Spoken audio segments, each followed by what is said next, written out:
হিমান্ত মামা কয়দিন ধরে আমারে ফোন করে কয় যে তুই কয়দিন ধরে ভিডিও দেস না কে ইনস্টাগ্রামে কোনো ভিডিও নাই ভিডিও দে তাড়াতাড়ি।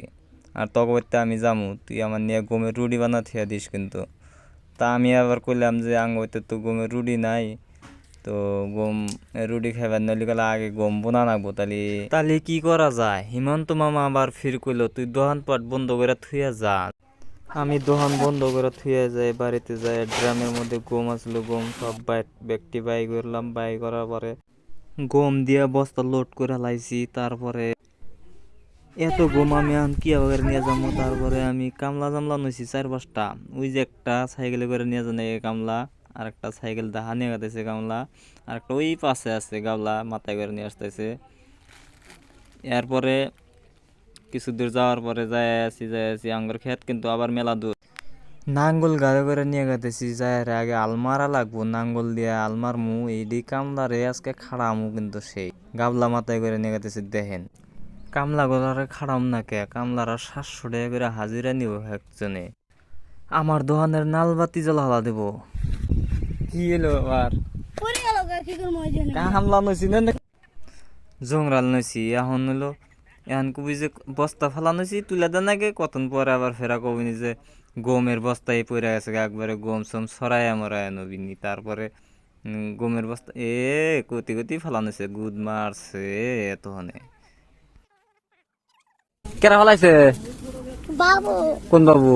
ওই বাবু আরে না, ও দেখতাইছে গো, ও মিছে কথা কব। কেরা চলাইছিল কেরা?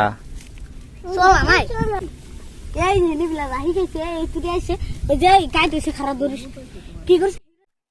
তো আপনারা দেখতেই পারতেছেন গম সব ক্ষেতের মধ্যে ডাইলে ফালানো হয়েছে। ক্ষেতটা কিন্তু আঙ্গুরের না, মানুষের ক্ষেত। আঙ্গুরের ক্ষেত হইলে গেলে তাও ভালো থাকলো নি, তুললাম নি না, ওই লটারি মেরে দিলে দিয়ে থাইলাম নি গাড়ি দিয়ে।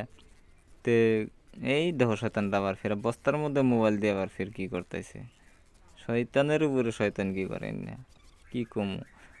যত খাটনি খালি কইছি যে গাড়িটা আমি কোয়া থিয়ে আইসি, তুই তোরা বস্তাটি নিয়ে খেতে নামানোর আগেই দিই বস্তা ফালা দিছে। ফেরা বস্তা মাথায় করে নিয়ে এলাম আমি, সারা রাস্তা মাথায় করে নিয়ে আসা। গাড়ি আসার দেরি আছে, তার জন্য আমি ফির কতটি সার নিয়ে গেছি, সার গোনা খেতে ছিঁড়ে দেওয়া লাগে। তুমি ছিঁড়াতে থাকো, আমি গাড়ি নিয়ে আসতেছি। তো আমি সারটার ছিঁড়াইতেছি। এর মধ্যে আবার ফির ও মোবাইল ধরানো রয়েছে, আমি ভিডিও করে দিয়ে অল্প দাও। তো আমার আগে গেতেছে, আমি ফেরা সারটার ছিঁড়াইতেছি। সার ছিঁড়ানোর পরে আমার একটা ডিআরপি সার ওটা ছিঁড়ান হয়ে গেছে গা। গাইস, সার কত উড়ি করে বিঘাই দেওয়া লাগে আপনারা কমেন্ট করে বলেন। আবার ড্রাফ খেলায় বলেছি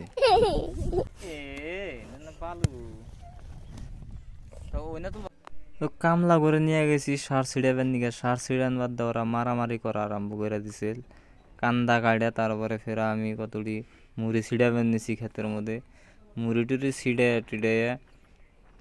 যাইতেছি। আমার কাপড় চোপড় তো একবার খিচ করে দিলাম, একবারে শেষ করে নিছি, না হেমু হয়ে গেছে গা। তারপরে যে আমার শার্ট ছিঁড়ানো অলরেডি কমপ্লিট হয়ে গেছে গা, কাপড় চোপড়ের অবস্থা খারাপ। জাইরা জুরা থুয়ে এলাম ক্ষেতের মধ্যেই। এই মেশিনটা দেখতেছেন, এই মেশিনটাই কিন্তু খেতে আমার পানি দেওয়া লাগে। তে আজকে বলে হাল আসবো না, মানে ট্রাক্টর দিয়ে আল মারবার চাইছি, আল আসবো না। আমি এখন যাবো গা বাড়িতে, আমার সার ছিঁড়ান কমপ্লিট হয়ে গেছে গা। আমি এখন বাড়িতে যাই। কামলা গোনা আগেই বাড়িতে গেছে গা। আমি ধান খেতের মধ্যে বাড়িতে এসে বললাম। বাড়িতে যাওয়ার আগে ওই যে পাশে যে গরুগুনা দেখতেছেন উমরে আঙ্গ বাড়ি, এর মধ্যে বাড়িতে এসে বললাম। ভিডিও মেলা লম্বা হয়ে গেছে গা। ভিডিও ভালো লাগলে ফলো করে দেন, একটা কমেন্ট করে যান, একটা লাইক করে যান। তো আমি বাড়িতে এসে বললাম এখন গাও সাও দুমু। আজকের ব্লগ এই পর্যন্ত শেষ।